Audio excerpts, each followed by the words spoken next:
ఉత్తరప్రదేశ్ మహిళల భద్రత, గౌరవం, స్వావలంబన లక్ష్యంగా యోగి ప్రభుత్వం మిషన్ శక్తి 5 మరి 5వ దశను ప్రారంభించనుంది.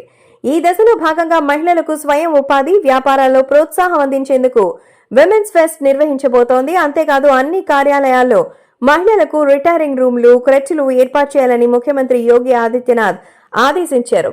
శారదీయ నవరాత్రి తొలి రోజునే అక్టోబర్ 3వ తేదీన ముఖ్యమంత్రి యోగి ఆదిత్యనాథ్ తన నివాసం నుంచే మిషన్ శక్తి 5వ దశను ప్రారంభిస్తారని మహిళా శిశు సంక్షేమ శాఖ ఏడీజీ పద్మజ చౌహాన్ తెలిపారు. ఈ కార్యక్రమంలో రాష్ట్రంలోని వివిధ జిల్లాలకు చెందిన మిషన్ శక్తి నోడల్ అధికారులు ఆన్లైన్లో పాల్గొంటారు.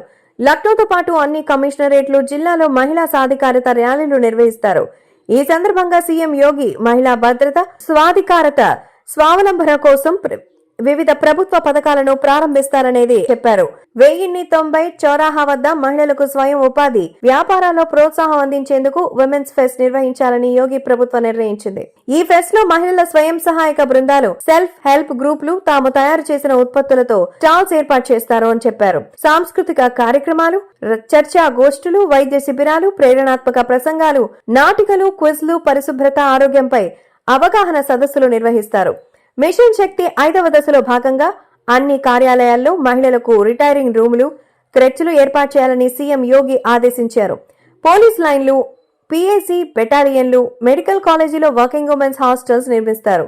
ఈ హాస్టల్స్ లో మహిళల భద్రతకు ప్రత్యేక ఏర్పాట్లుంటాయి.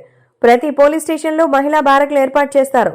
లక్నో తరహాలోనే అన్ని కమిషనరేట్లలో పింక్ బూతులు, పింక్ స్కూటీలు అందుబాటులోకి తీసుకురావాలని ఆదేశాలు జారీ చేశారు.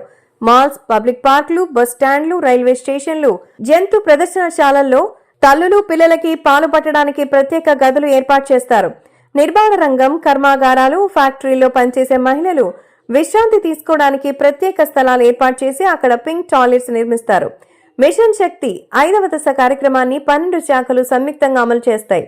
వీటిలో హోం, మహిళా శిశు సంక్షేమం, మున్సిపల్, పంచాయతీరాజ్, ప్రాథమిక విద్య, మాధ్యమిక విద్య, ఉన్నత విద్య, గ్రామీణాభివృద్ధి, రెవెన్యూ, వైద్య, ఆరోగ్యం, కుటుంబ సంక్షేమం, సాంస్కృతిక, యువజన సంక్షేమ శాఖలు భాగస్వామ్యం వహిస్తాయి.